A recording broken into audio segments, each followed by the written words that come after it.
성령 강림 주일로 지키는 날입니다. 우리 예수님께서 약속하신 성령님이 이 땅에 임하심으로 교회가 세워지고 또 복음과 구원의 은혜가 전파되기 시작한 것을 기념하는 날입니다. 이날에 예배하시는 여러분들 모두에게 성령으로 충만한 은혜가 임하기를 간절히 축원합니다. 축원하는 이유는 이 모두에게 성령이 필요하기 때문입니다. 우리가 이 세상 살아가는데 나이 들면서 그런 생각 들지 않아요? 할 수 있는 것보다 할 수 없는 것이 많다. 이제 이런 생각 많이 드는데 믿음으로 살아가는 것 더욱 그렇습니다. 우리가 할 수 있는 것이 생각보다 많지 않아요. 사람들을 바꾸고 믿음을 갖게 하는 거, 믿음으로 사는 거 어떤 것도 우리의 힘으로 되는 것이 아닙니다. 이제 그래서 성령을 보내주신 것인데 제자들이 그랬어요. 이 제자들이 예수님 3년을 잘 따라다녔잖아요. 그런데 정작 자기들이 따라다닌 이 예수님이 도대체 누구신지 정확하게 알지를 못합니다. 어디서 오셨고 뭐 하시는 분인지 왜 오셨는지 제대로 이해를 못합니다. 심지어 우리 예수님이 죽으시고 살아나시는 부활이라고 하는 아주 놀라운 일을 이제 보여주셨음에도 불구하고 여전히 그들은 자신들의 삶의 분주한 모습을 보여줍니다. 저는 이 제자들 모습 보면서 우리도 그럴 수 있다는 생각을 참 많이 해요. 교회를 다닌다, 오래 다닌다, 그렇다고 해서 다 믿음을 갖는 건 아니더라고요. 수십 년을 다녀도 교회를 드나들지만 예수님이 누구신지 또 왜 오셨는지 무엇을 하셨는지 정확하게 알지도 못하고 믿지도 못하고 신앙생활 한다 하시는 분들이 계신 것을 볼 때가 있습니다. 성령이 아니면 안 된다는 거예요. 성령이 임하셔야 우리 예수님께서 왜 고난을 받으셨는지, 왜 부활하셨는지를 이제 이해하기 시작을 하게 됩니다. 이걸 몰랐던 제자들, 그러니까 이제 예수님 부활하시고 난 다음에도 그 예수님을 만나고 나서는 물고기 잡으러 가겠다 그러잖아요. 이유는 이제 먹고 살아야 된다고 생각을 하는 거예요. 물론 먹고 사는 게 잘못된 건 아닙니다. 저는 개인적으로 인간의 경제 활동 또한 중요하게 생각을 합니다.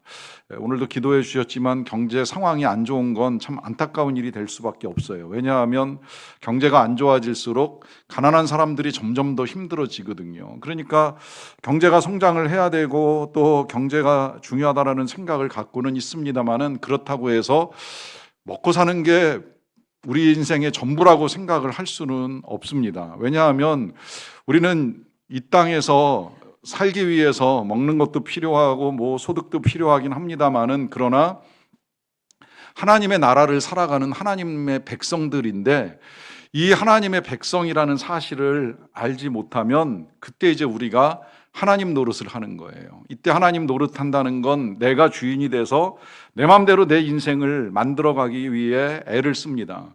근데 이게 이제 안 된다고 말씀을 드린 부분인데 세상이 내 마음대로 안 돌아가잖아요. 그러다 보면 내 인생의 그 어려운 부분들을 직면할 때에 인간이 보이는 모습은 불안해하든지 두려워하든지 아니면 내 마음대로 움직이지 않는 사람들을 보면서 미워하든지 화가 나든지 그래서 행여라도 우리의 감정이 이러한 사실들에 사로잡혀 있다라고 한다면 이렇게 생각하셔도 틀리지 않아요. 내가 지금도 하나님 노릇을 하고 있구나. 예수님을 주님이라고 고백은 하지만 내가 아직도 왕 노릇을 하고 있구나. 이렇게 생각을 하셔도 틀리지 않습니다. 사도 바울이 하나님의 나라를 우리에게 가르쳐 줄 때 하나님의 나라는 먹는 것과 마시는 것이 아니요 오직 그리스도 안에서 의와 평강과 희락이라고 가르쳐 주셨습니다. 천국을 오해하지 마세요. 우리가 죽어가게 되는 천국이든 이 땅에서 누리는 하나님의 나라 천국이든 천국은 잘 먹고 잘 마시고 잘 산다고 해서 천국이 아니라 하나님이 인정해 주시는 우리의 의, 거룩함과 또 하나님이 우리에게 허락하시는 희락, 기쁨과 우리에게 주시는 평강, 평안의 은혜가 있어야 돼요. 역으로 이야기하면 기쁨이 없으면 지옥이잖아요. 평안이 없으면 지옥이잖아요. 그러니까 우리가 이 세상에서 평강과 기쁨을 누릴 수 있으면 이 땅에서도 천국을 얼마든지 경험하며 살아갈 수 있다라고 말씀을 드리는 것입니다. 그런데 이걸 누리지 못하는 이유는 우리의 주인이 안 바뀌었기 때문이라는 거예요. 내가 주인 노릇을 하다 보니까 우리의 삶이 지옥으로 변해갑니다. 내 맘대로 하면 행복할 것 같지요. 내 맘대로 하면 누군가는 반드시 고통을 받게 되어 있습니다. 하나님의 뜻대로 할 때 나도 행복해지고 그도 행복한 삶을 살 수 있는 거예요. 내 맘대로 사는 삶이 잠시 행복을 가져다 주는 것처럼 착각할 수는 있지만 결국 그 삶은 죄 가운데 빠진 삶이고 죄 가운데 사는 삶은 한순간은 인생을 달콤하게 만들어줄지 모르겠지만 그 결과는 결국 자신과 타인에게 고통을 가져다 준다는 사실입니다. 그래서 우리 모두에게 성령이 필요하고 이 성령이 임하실 때 이제 우리가 그동안에 몰랐던 거, 알아야 될 것들을 이제 알게 되는 역사가 나타나는데 이유는 성령이 지혜의 영이기 때문이에요. 뿐만 아니라 이제 능력이 나타납니다. 그 능력이 바로 이 제자들이 처음에 이제 우리에게 보여준 능력이라고 볼 수 있는데요. 이 제자들도 예수님 부활까지만 하더라도 뭐 달라진 게 크게 없었잖아요. 그런데 약속하신 성령을 딱 받고 나니까 이제 그날로부터 달라져요. 숨어있던 제자들이 밖으로 나갑니다. 말할 줄 모르던 제자들이 예수님을 전합니다. 전하다가 어려움을 겪는데 불안해하지 않습니다. 심지어 붙잡혀가고 매를 맞고 죽을지도 모르는 상황에 놓이지만 전혀 두려워하지 않고 담대합니다. 이 모든 것들이 다 성령의 능력이라는 거예요. 뿐만 아니라 그렇게 이제 밖에 나가서 전하다가 다시 모이는 일이 생기게 되면 모여서 하나님을 예배하잖아요. 기쁘게 찬양하고 기도하고 말씀 듣는 일을 하고요. 그 다음에 이제 자신들이 가지고 있는 것, 능력이든 재정이든 어떤 것이든 내어놓고 공유하고 나누면서 어려운 사람들을 도와주는 일을 합니다. 성령은 사랑의 영이고 헌신의 영이고 희생의 영이고 기쁨의 영이기 때문에 이 모든 것들을 가능하게 하는 능력이 성령으로부터 임하게 되는 거예요. 그래서 이제 이 성령의 능력을 힘입을 때에 하나님이 우리를 위하여 어떤 일을 하셨고 예수 그리스도가 왜 이 땅에 오셨고 그가 행하신 일들이 우리에게 왜 중요한가 하는 사실을 깨닫고 믿고 살아갈 수 있게 됩니다. 이제 그러다 보면 하나님께 감사하는 삶을 살아갈 수밖에 없는데요. 이 사실을 모르게 되면 지금 우리가 계속해서 이 호세아서를 통해서 봐왔던 것처럼 이스라엘 백성들이 저지르는 일 같은 일을 우리도 행하게 됩니다. 어떤 일인지 아시지요? 그들은 하나님께로부터 놀라운 은혜를 받았음에도 불구하고 그 은혜가 얼마나 귀한지, 얼마나 소중한지를 알지 못하고 안다 하더라도 그 은혜에 합당하게 살지를 못하는 거예요. 그러다 보니까 이 이스라엘 백성들이 애굽에서 나왔음에도 불구하고 그 사실을 기억하지 못하고 죄를 짓습니다. 저는 이 이스라엘 백성들이 애굽에서 나왔다는 사실 정말 잊어서는 안 되는 큰 하나님의 능력과 은혜라고 생각을 하는데요. 개인적으로는 우리나라 여러 국경일들 중에 광복절이 제일 중요하지 않나 하는 생각을 합니다. 모든 날들이 다 중요하겠지만 그 중에서도 특별히 이 광복절 더욱 중요하다고 생각을 합니다. 미국에서도 여러 나라 기념일 중에 특별히 독립기념일 아주 중요하게 여기는 것으로 알고 있는데요. 이유가 있죠. 여러분, 누군가에 의해서 지배를 받는다. 그것도 하나의 민족이 다른 민족에 의해 점령을 당하고 지배를 받는다. 굉장히 고통스럽잖아요. 우리 인간에게 있어서 중요한 가치 중에 하나가 자유라고 하는 가치인데 이 자유를 빼앗겨 버리고 내가 수고한 것을 내가 취하지 못하고 누군가에게 갖다 바쳐야 되고 빼앗기고 그리고 심지어 그들이 내놓은 질서와 법에 따라서 행해야 되고 그렇지 아니할 경우에 처벌을 받는 이 자유의 제약이야말로 얼마나 고통스러운 일이에요. 이 삶으로부터 자유를 얻고 해방을 얻었다라고 하는 건 굉장히 감사할 일인데요. 이스라엘이 그 은혜를 얻은 거예요. 문제는 이제 이걸 어떻게 얻었느냐, 누구로부터 얻었느냐 하는 것인데 이 이스라엘은 자신들의 힘으로 독립할 능력이 없었던 사람들 아닙니까? 워낙 오랜 세월 지배를 받다 보니까 어찌할 방법을 모르고 있었던 사람들이에요. 또 거기다가 그들을 이끌어줄 지도자도 없는 상태예요. 그런 상황에서 하나님이 모세를 세우셨는데 모세를 보내셔서 그들을 이끌어내라고 명하셨는데 모세 한 사람의 능력으로 됩니까? 할 수가 없지요. 그러니까 이제 하나님이 이 땅에 10가지의 재앙을 내리시면서 바로가 항복하게 만드는 거예요. 그 항복도 쉽게 안 이루어지는 거잖아요. 항복할 듯 하다가 안 하고 내어줄 것 같다가 안 내어주고 하다 보니까 결국은 10번의 재앙이 다 쏟아지게 되는데 그로 말미암아 이스라엘 백성들이 자유를 얻고 애굽을 떠날 수 있게 된 것입니다. 이게 굉장히 큰 은혜인데 문제는 그렇게 해서 이제 애굽을 떠난 이스라엘 백성들이 가나안에 정착하면서 자리를 잡고 어느 정도의 풍요와 안정을 취하다 보니까 하나님을 잊어버리게 되죠. 이걸 이제 오늘 본문 5, 6절에서 이런 말씀하시는 거예요. 내가 광야 마른 땅에서 너를 알았거늘 그들이 먹여준 대로 배가 불렀고 배가 부르니 그들의 마음이 교만하여 이로 말미암아 나를 잊었느니라 하십니다. 이스라엘 백성들을 먹여주신 분은 하나님, 광야에서든 가나안 땅에서든 그들에게 필요한 것들을 공급하시는 분은 하나님이시라는 사실을 먼저 말씀하시고요. 그렇게 하나님의 공급하심 가운데 배가 부르게 되니까 그들이 어떻게 된다고요? 마음이 교만해진다는 거예요. 그 교만의 결과는 무엇인가? 하나님을 잊어버린다라고 하는 것이죠. 이런 일들이 한 번으로만 끝나는 것이 아니지요. 우리가 알고 있는 이 이스라엘의 역사를 쭉 읽어 나가다 보면 성경을 통해서 아주 많이 확인되는 사건 가운데 한 가지는 이스라엘이 평안할 때는 하나님을 찾지 않아요. 그러다가 주변 나라들에 의해서 침략받고 탈취를 당하면 그제 이제 하나님을 찾고 매달립니다. 울부짖고 벗어나게 해달라고 간구하지요. 그러면서 이제 하나님의 응답 가운데 평안이 찾아오고 부요가 찾아오면 또 하나님을 잊어버리는 일들이 반복된다는 거예요. 이게 지금 사사기 열왕기 시대에 보여주는 이스라엘의 모습입니다. 그런데 이런 모습은 사실 이스라엘만의 모습은 아니라고 하는 것이지요. 어느 나라 어느 민족도 부요함 가운데 넉넉함 가운데 하나님을 찾는 일은 참 쉽지 않은 것 같아요. 가난하고 고통을 당할 때 하나님을 찾는 일들이 일어납니다. 감사하게도 말씀 준비하고 난 다음에 금요일 날 우리 홍길주 미얀마 선교사님 오셔서 말씀 전해 주실 때 확인이 되더라고요. 인도 차이나 반도에 5개의 나라가 있는데 그 5개의 나라 중에 제일 저소득 국가가 미얀마라 그러더라고요. 제가 옛날에 라오스 선교를 갈 때는 라오스가 제일 가난한 줄 알았는데 또 한 20년의 세월이 흐르면서 경제 상황이 바뀌었어요. 군부 독재가 오래되고 하면서 이 라오스보다도 이제 이 미얀마가 더 못 사는 나라가 된 거예요. 사실 지금도 광물 자원은 훨씬 많다 그러더라고요. 근데 국민 소득은 최저예요. 그런데 놀라운 사실은 그 5개의 나라 중에 복음화율, 예수님을 믿는 기독교인의 숫자가 미얀마가 제일 높습니다. 한 6, 7% 정도 된다 그러더라고요. 태국 같은 나라 한 2, 3% 되는데 이에 비하면 그래도 미얀마에 교회가 많이 세워지고 주님께 나와서 예배를 드리는 사람들이 다른 어떤 나라들보다도 훨씬 많다는 거예요.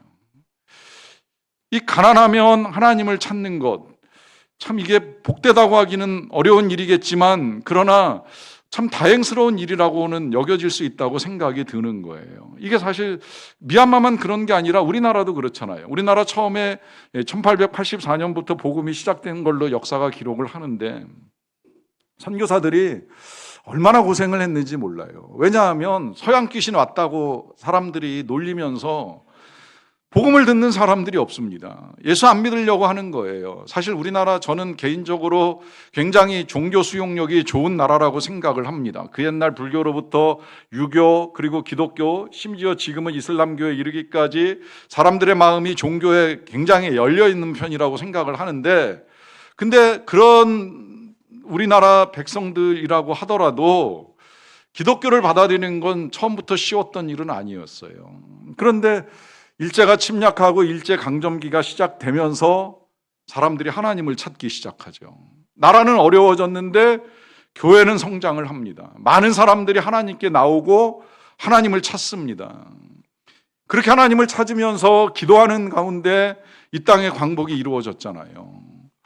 그렇다고 한들 경제적으로 어려움은 계속되다 보니까 다시 하나님께 매달리면서 나라의 성장과 발전을 위하여 기도하는 가운데에 우리가 이만큼의 부요와 경제활동을 할 수 있게 되었는데 그게 이제 60, 70년대 교회 성장과 함께 이루어진 일이에요. 문제는 어느 정도 이제 먹고 살만한 나라가 되니까 사람들이 교회를 떠나갑니다. 하나님을 등지기 시작을 합니다. 하나님을 찾지 않습니다. 그 옛날 이스라엘이 보여준 모습 그대로 우리도 똑같은 모습들을 보여주고 있다는 거예요. 이 호세아의 시대에 나라 절대 약하지 않았어요. 경제적으로는 굉장히 부유했던 시대입니다. 그러다 보니까 하나님을 찾지 아니합니다.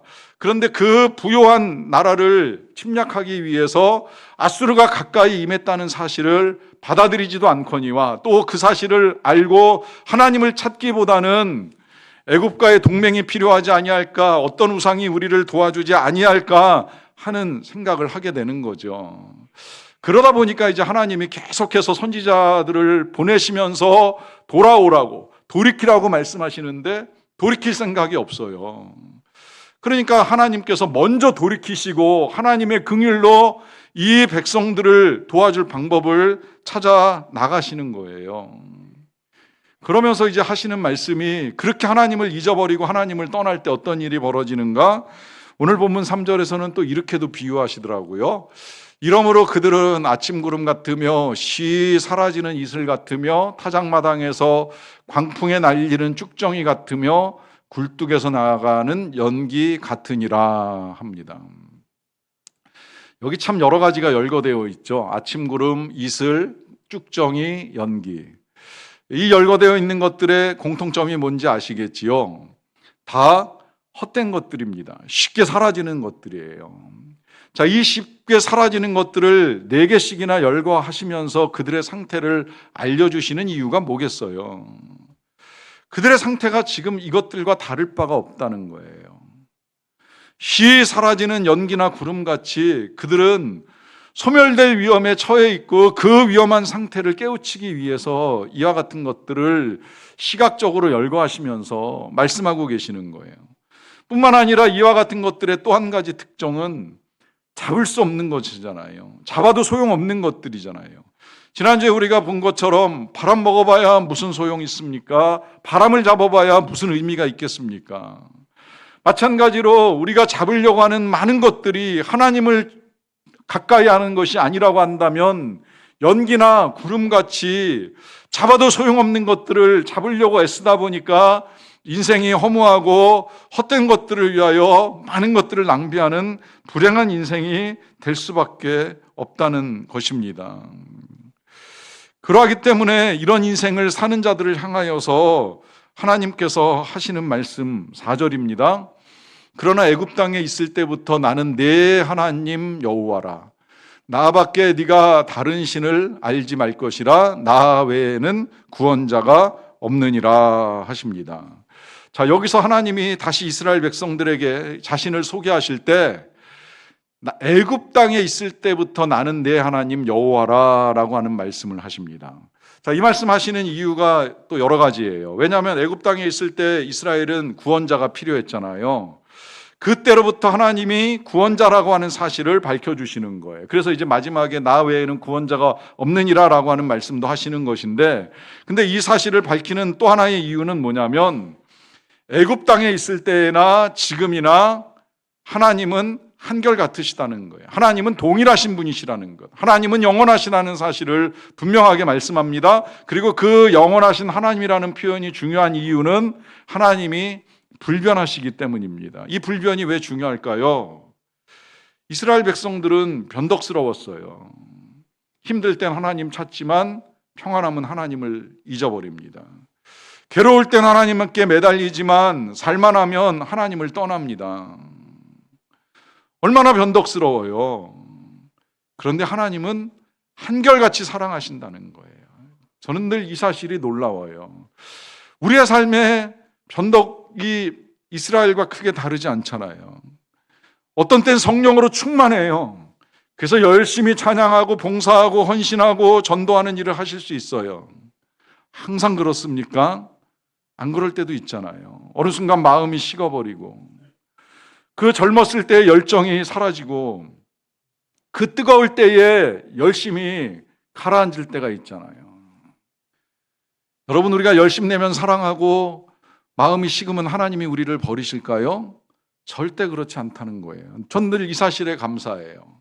내가 잘하든 못하든 거룩하든 죄인이든 하나님의 사랑이 변함없다는 사실, 언제나 우리를 사랑하신다는 이 사실이 감사한 거예요. 이 사실을 알려주시기 위해서 하나님이 말씀하시는 거예요. 애굽에 있을 때부터 지금까지 나는 내 하나님 여호와라. 뿐만 아니라 이스라엘은 애굽에 있을 때만 지금 구원이 필요한 게 아니라는 거예요. 그때도 구원이 필요했지만 지금도 구원이 필요하다는 것이지요. 왜? 나라가 위험하잖아요. 뿐만 아니라 사람들이 하나님을 떠나 있잖아요. 하나님을 떠난 결과는 아까 열거했던 이슬같이 구름같이 연기같이 사라지는 인생이 돼버리고 마는 것인데, 그 인생이 회복될 수 있는 유일한 길, 구원자이신 하나님의 은혜가 임하여야만 합니다. 그래서 하나님이 말씀하십니다. 나 외에는 구원자가 없느니라. 자, 그렇다고 한다면 여러분, 우리는 어떠할까요? 우리가 구원자가 필요하다라고 하는 사실을 알고 계시는지요? 여러분, 아까 앞서 우리가 성령 충만함의 중요성에 대해서 제가 잠깐 말씀을 드렸는데, 성령 충만한 이유 중에 하나는 우리의 주인이 바뀐다고 말씀을 드렸어요. 하나님을 섬기는 삶이라고 말씀을 드렸습니다. 이 하나님을 섬기는 삶의 중요성은 우리가 하나님을 섬기면서 하나님의 통치와 지배를 받지 아니하면 반드시 뭔가에 의해서 통치와 지배를 받게 되어 있기 때문입니다. 그래서 우리는 죄와 사망의 지배를 받는 삶을 살아가는 거예요. 이 죄의 지배를 받는 인생은 비참해질 수밖에 없고요. 그 죄의 결과가 사망인데 이 사망 때문에 우리가 두려움과 걱정을 가지고 살아갑니다. 이걸 극복하기 위하여 다양한 방법으로 의학을 발전시키지만 결국은 우리는 사망의 지배 아래 놓이는 인생이 되고 말지요. 뿐만 아니라 우리를 다스리는 건 여러 가지가 있는데요. 제가 최근에 이게 또 하나님은 또 다른 신과 싸움을 하셔야 되나는 생각이 들었어요. 왜냐하면 오랫동안 우리의 마음에 자리를 잡고 있는 이 강력한 신 중에 하나가 저는 만몬이라고 생각하고 살아왔거든요. 돈. 이거 지금도 굉장히 힘있다고 신봉하는 사람들이 많아서 하나님을 섬기면서도 어떻게든 돈의 힘을 이용해 보려고 애를 쓰는 사람들이 많고, 이게 강력한 힘을 가지고 있다고 믿고 사는 사람들도 적지 아니한데요. 최근에 이제 또 하나의 힘을 발휘하는 존재가 등장을 했습니다. 뭔지 아시지요? 이 AI라고 하는 존재. 이거 생각보다 점점 강력해지고 있다는 느낌이 들어요. 물론 우리가 간단한 정보와 지식을 위해서 그것을 이용하는 것 자체가 저는 잘못됐다고 생각을 하진 않아요. 저도 때때로 급하고 궁금하면 AI한테 질문을 합니다. 문제는 인생의 중요한 기로에 서서 하나님의 뜻을 묻고 나아가야 될 인생들이 하나님의 음성을 듣고 하나님의 말씀을 열어놓고 기도하는 가운데 하나님의 뜻을 구하는 것이 아니라 AI한테 질문을 해요. 기계한테 물어봅니다. 여러분, 이 기계의 위험이 뭔지 아세요? 망설이지 않는다는 거예요. 주저하지 않아요. 답변을 하는데 그 답이 옳거나 틀리거나 즉각 제시하고요. 여기에 빠져버리기 시작을 하면 그 답을 신봉합니다. 근데 제가 최근에 단어 하나를 풀어가기 위해서 이 단어의 의미를 사전에서도 한번 확인을 해보고 AI에서도 확인을 해봤어요. 사전에서는 분명히 이 단어의 의미가 1, 뭐다, 2, 뭐다 이렇게 설명을 해주는데, 모르겠어요. AI는 그렇게 설명을 안 하고 딱 하나의 뜻으로만 이야기를 하고, 제가 본 그 2번이라고 해석을 하는 그 해석은 잘못되었다 이렇게 답을 주더라고요. 자, 국어사전에 나와 있는 내용을 잘못되었다고 말하는 AI가 옳다고 믿을 수 있을까요? 이게 정말 정확하다고 믿을 수 있을까요? 믿을 수 없음에도 불구하고 즉각 답을 준다는 거예요. 문제는 이 답을 주는 AI의 반응을 기대하는 사람들이 정말 중요한 문제를 물어봐요. 인생의 중요한 문제를. 근데 놀랍게도 이 AI가 공감하는 능력까지 갖추다 보니까 이제 그래, 네 맘대로 해, 네 생각이 중요해, 네 생각이 옳아, 이런 답까지 내려주잖아요. 그래서 방황하던 청소년들이 자신의 인생을 어떻게 결정할까 고민하다가 AI하고 상담을 하고 AI의 답을 듣고 엉뚱한 선택을 해버리는 일들이 벌어집니다.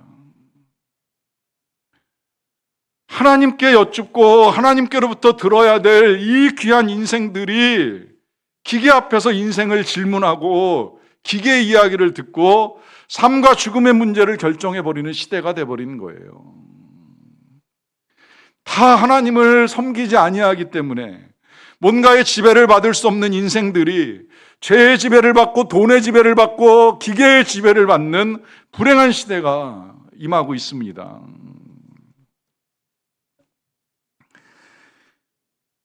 이런 우리들에게 진정한 자유와 생명을 주시기 위해서 우리의 구원자가 되시는 하나님께서 우리의 구원을 이루기 위해서 예수님을 이 땅에 보내주셨잖아요. 그 예수님이 우리의 죄를 짊어지고 죽으셨기에 우리의 죄가 다 씻김을 받고 그 부활로 말미암아 용서의 증거를 얻게 된 거예요. 이 사실조차도 믿지 못하는 사람들이 너무나 많다 보니까 그 다음에 이제 하나님이 성령을 보내셔서 그 성령의 감동과 함께 우리가 이 사실을 믿을 수 있는 길을 열어주신 거예요. 그래서 이 성령의 감동을 받은 초대교회의 제자들이 성령을 받고 나서야 이제 깨닫게 되고 믿게 되는 거예요. 예수는 우리의 구원자이시다. 예수는 하나님의 아들이시다. 예수는 우리의 주인이시다. 그래서 그분을 믿는 그 믿음에 자신의 삶을 드리는 겁니다. 그분을 따라가기로 결정하고 인생을 드립니다.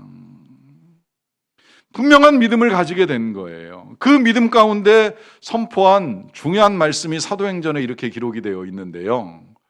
다른 이로서는 구원을 받을 수 없나니 천하 사람 중에 구원을 받을 만한 다른 이름을 우리에게 주신 일이 없음이라.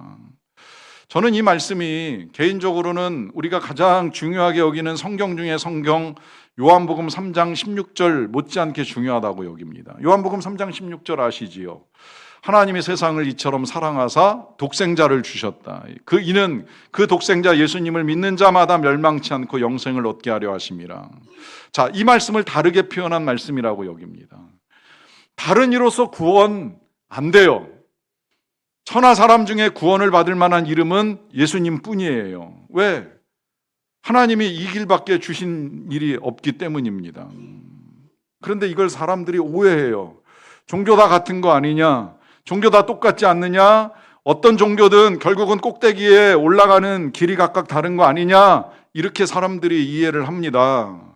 저는 다른 종교를 비하할 마음 없습니다. 오늘 그 종교 기념일이라고 하는데 비하할 마음은 없지만 기독교가 무례해서는 안 된다고 생각을 하지만 그러나 한 가지 이 사실은 분명하게 여러분들께 알려드리고 싶어요. 종교는 같을지 몰라도 기독교는 다릅니다. 왜 다르냐? 우리는 산꼭대기에 올라가기 위해서 등산하는 사람들이 아닙니다. 길다른 길을 찾아 올라가서 그저 꼭대기에 닿으면 된다고 생각할 수 없습니다. 그건 이 땅에서 끝나는 삶이잖아요.